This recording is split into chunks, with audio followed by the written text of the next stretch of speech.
रातों रात अमीर होने के स्कीम्स। बहुत सारी ऐसी स्कीम है कि अब डालिए किसी चिट फंड में, डाल दीजिए किसी टिम्बर प्लांटेशन में, डाल दीजिए कहीं किसी फिक्स डिपॉजिट में, डाल दीजिए कहीं कुछ स्कीम चल रही है जहाँ 100 के 200, 200 के 400 मिलते रहेंगे। एंड यू आर लाइक, हाँ ब्रो, ये तो बहुत सही है, हम तो यहीं पैसा डालेंगे। कोई ना जिंदगी में फ्री लंच नहीं है, कहीं भी मुफ्त का पैसा नहीं है।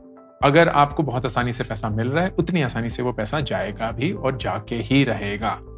The number of people caught in these get rich schemes, it is unbelievable, क्योंकि लालच is a real thing. And 20s में जब हम बहुत impatient होते हैं ना, तो लालच हमारे पीक पे होता है।